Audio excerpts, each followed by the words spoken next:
दोस्तों, बिहार विधानसभा चुनाव को लेकर तमाम सियासी पार्टियां न सिर्फ अपना-अपना लिस्ट जारी कर रही है कि कहां से उनके उम्मीदवार चुनाव लड़ेंगे, वहीं जो है उम्मीदवारों को लेकर भी एक होड़ मची हुई है।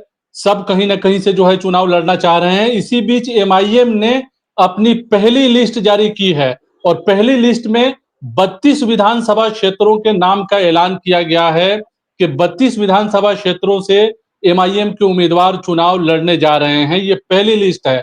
हमारे साथ इंजीनियर आफ्ताब आलम साहब हैं, एमआईएम के जनरल सेक्रेटरी हैं।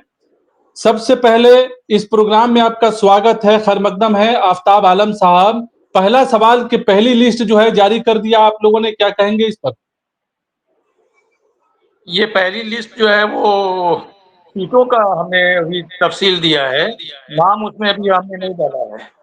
तो एक अंदाज़ा के हिसाब से ये करीब 32 सीटों का अभी इलेक्शन लड़ने का हमारा इरादा है, लेकिन इसमें और भी इज़ाफ़ा हो सकता है।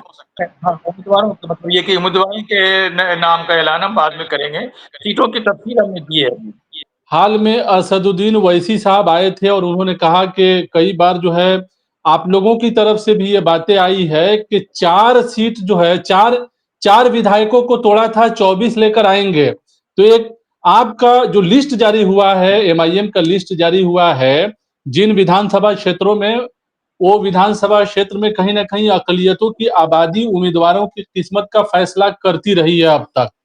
तो अक़लियती आबादी को ध्यान में रखते हुए आप जी। लोगों ने विधानसभा क्षेत्रों का जो है चुनाव किया है, जहां अक़लियतों की बड़ी आबादी है और वहां से अपने उम्मीदवार आप लोग उतारेंगे।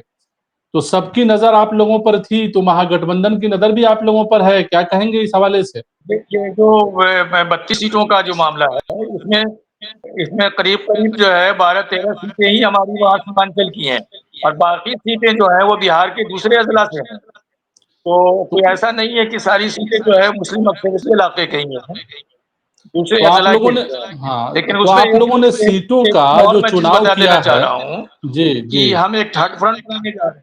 तो एक नया गठबंधन जो है बिहार में आप लोग बनाने जा रहे हैं। एक महासंघ बनाने जा रहे हैं। थर्ड थर्ड फ्रंट आप कह सकते हैं, उसमें और भी पार्टियाँ शामिल होंगी, तो उसका हुँ। ऐलान हम 2-3 दिनों के अंदर करेंगे इंशाअल्लाह। महागठबंधन में आप लोग शामिल होना चाहते थे, महागठबंधन ने आप लोगों को नहीं लिया, अब थर्ड फ्रंट आप लोग बनाएँगे। थर्ड फ्रंट के साथ जो है आप लोग चुनावी मैदान में उतरेंगे। थर्ड फ्रंट जो आप लोग बनाने जा रहे हैं, किन पार्टियों के साथ आप लोग गठबंधन करेंगे? जी, उसका तकरीबन फैसला हो गया है, हमारी नेगोशिएशन चल रहा है और 2-3 दिनों के अंदर इंशाअल्लाह उसका ऐलान हम कर देंगे। तो अपने लिए आप लोग क्या देख रहे हैं, इस बार के चुनाव में क्या देख रहे हैं? सामान्य बात है कि पिछली बार जब 2020 के इलेक्शन हमने लड़ा था, तो उस वक़्त भी हम लोगों ने एक ग्रैंड डेमोक्रेटिक सेक्युलर अलायंस बनाया था, जेडीए करके बनाया था और आपको पता है कि उस अलायंस में उपेंद्र कुशवाहा जी की पार्टी थी, रालोसपा थी, मायावती जी की वो बसपा थी उसमें और देवेंद्र यादव थे। तो उस वक़्त हम लोगों ने जो इलेक्शन लड़ा था, वो 2020 में, वो जीडीएसए के महाज से, उसमें हम 6 एमएलए जीते थे हमारे। 5 हमारे एमआईएम के जीते थे और 1 बसपा के जीते थे, जो ज़मा खान जी थे बसपा के। वो हमारे महाज से जीते थे। बाद में वो चले गए जदयू में, तो वो 6 एमएलए जी। हमने पिछली बार 2020 के इलेक्शन में हम जीते थे। तो वो भी महाज के तौर पर ही हमने इलेक्शन लड़ा था। इस बार भी हम महाज की शक्ल में इलेक्शन लड़ेंगे। तो इस बार के चुनाव में एमआईएम अपने लिए क्या देख रही है बिहार में? अच्छे प्रोस्पेक्ट्स हैं। उसकी एक खास वजह मैं बता रहा हूँ महफूज़ भाई, उसकी एक वजह ये है कि वो पिछली बार जो हमारी तरफ से बार-बार जो ये मुतालबा हो रहा था, हमारे अपने वोटर्स जो कोर वोटर्स हैं, कि आप गठबंधन के अंदर शामिल हो जाइए और गठबंधन के शामिल होकर इलेक्शन लड़िए। तो इसलिए अब की बार हम लोगों ने बड़ी कोशिश की और आपने देखा कि हमने उनको चिट्ठियाँ भी दी और बल्कि बाद में तो हमको तो ढोल बजाने उनको बताना पड़ा कि भाई हम आपके गठबंधन में शामिल होना चाहते हैं और उसमें हमने सीटों की तादाद बहुत कम कर दी थी, 6 सीटें ही रखी थी हमने।